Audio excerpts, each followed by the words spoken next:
Welcome to மாயா பஜார். இன்றைக்கு நாம் பார்ப்பது மோர் குழம்பு ரெசிபி.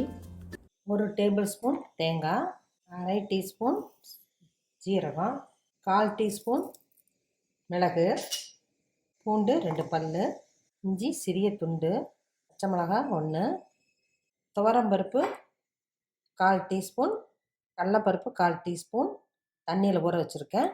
அரிசியும் கூட ஒரு 1/4 டீஸ்பூன் ஊற வைக்கலாம். நான் அரிசிக்கு பொதுவாக பொட்டுக்கடல 1/4 டீஸ்பூன், கொத்தமல்லி விதை 1/4 டீஸ்பூன். இதை நல்லா கரகரப்பாக அரைச்சிக்கணும்.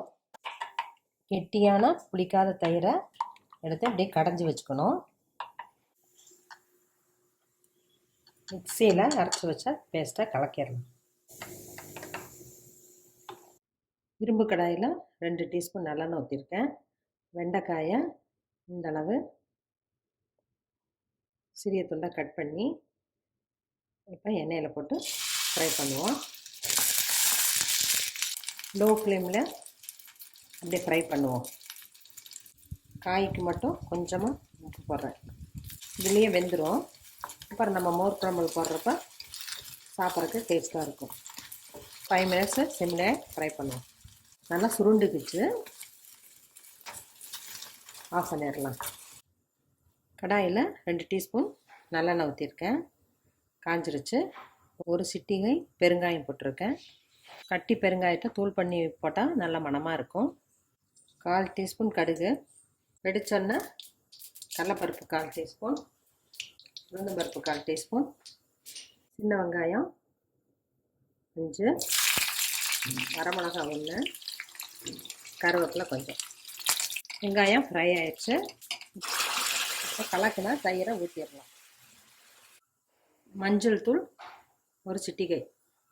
இது கொதி வரட்டும். நம்ம வெண்டைக்காயை போட்டுடலாம்.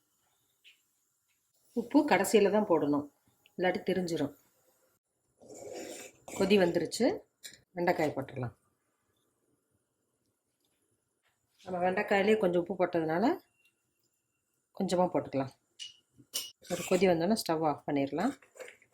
அதுலேயே அந்த சூட்லேயே வெண்டைக்காய் வெந்துடும். வெண்டைக்காய்க்கு பதிலாக நீர் பூசணிக்காய் போட்டாலும் நல்லாயிருக்கும். நீர் பூசணிக்காய் போடுறதா இருந்தால் கொஞ்சம் பெரிய துண்டாக வெட்டி கொஞ்சமாக உப்பு போட்டு லேசாக வேக வச்சு எடுத்து வச்சுக்கலாம். ஒரு குழம்புல ஆட் பண்ணிவிட்டு ஒரு கொதியில் எடுத்துடலாம். ஸ்டவ் ஆஃப் பண்ணிடலாம். மோர் குழம்பு ரெடி ஆயிடுச்சு. வெண்டைக்காயோட சாப்பிட்றப்ப டேஸ்ட்டாக இருக்கும். குழந்தைங்களுக்கு பிடிக்கும். செஞ்சு பாருங்கள், சாப்பிட்டு பாருங்கள். தேங்க்யூ.